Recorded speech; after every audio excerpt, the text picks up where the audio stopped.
Dubai Mumbai under water train പദ്ധതിക്ക് അനുമതി ലഭിച്ചിട്ടില്ലെന്ന് ദുബായ് നാഷണൽ അഡ്വൈസർ ബ്യൂറോ ലിമിറ്റഡിന്റെ വിശദീകരണം. പദ്ധതി ആലോചനാ ഘട്ടത്തിലെന്നും കമ്പനി അറിയിച്ചു. കടൽ വഴി 2 മണിക്കൂർ കൊണ്ട് ഇന്ത്യയും UAEയും ബന്ധിപ്പിക്കുകയാണ് പദ്ധതിയുടെ ലക്ഷ്യം. അബ്ബാസ് മുഹമ്മദ് ഉണ്ട് വിശദാംശങ്ങളുമായി. അബ്ബാസ്.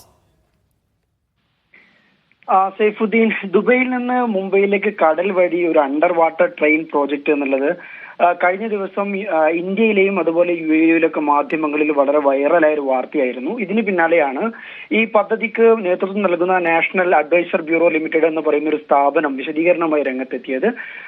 പദ്ധതിക്ക് ഇതുവരെ ഔദ്യോഗികമായ അനുമതി ലഭിച്ചിട്ടില്ല എന്നാണ് കമ്പനിയുടെ മാനേജിംഗ് ഡയറക്ടർ അബ്ദുള്ള അൽ ഷഹി ഇന്ന് ഖലീജ് ടൈംസ് പത്രത്തിൽ നൽകിയ അഭിമുഖത്തിൽ പറയുന്നത്.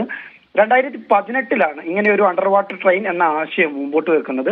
പക്ഷേ ഇതിനെക്കുറിച്ചുള്ള അനുമതി എപ്പോൾ ലഭിക്കുമെന്ന് പറയുക ബുദ്ധിമുട്ടാണ്. ഫണ്ടിങ്ങിനെ കുറിച്ച് സംസാരിക്കുന്നതിന് മുമ്പ് അനുമതി ലഭിക്കേണ്ടത് വളരെ അത്യാവശ്യമാണ് എന്നൊക്കെയാണ് എതിഹ അബ്ദുൽ ഷാലി പറയുന്നത്. ഇന്ത്യക്കും UAEക്കും ഇടയിലുള്ള വ്യാപാരത്തെ പിന്തുണക്കുക എന്ന ലക്ഷ്യത്തോടെയാണ് ഈ പ്രോജക്റ്റ് ഞങ്ങൾ മുന്നോട്ട് വെച്ചിട്ടുള്ളത്.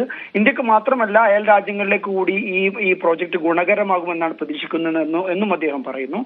നമുക്ക് വളരെ പ്രധാനപ്പെട്ട ഒരു കാര്യം എന്തെന്ന് വെച്ചാൽ ഈ നിലവിൽ UAEയിൽ നിന്ന് ഇന്ത്യയിലേക്കുള്ള യാത്ര പ്രധാനമായിട്ടും വിമാനമാർഗമാണ് നടക്കുന്നത്.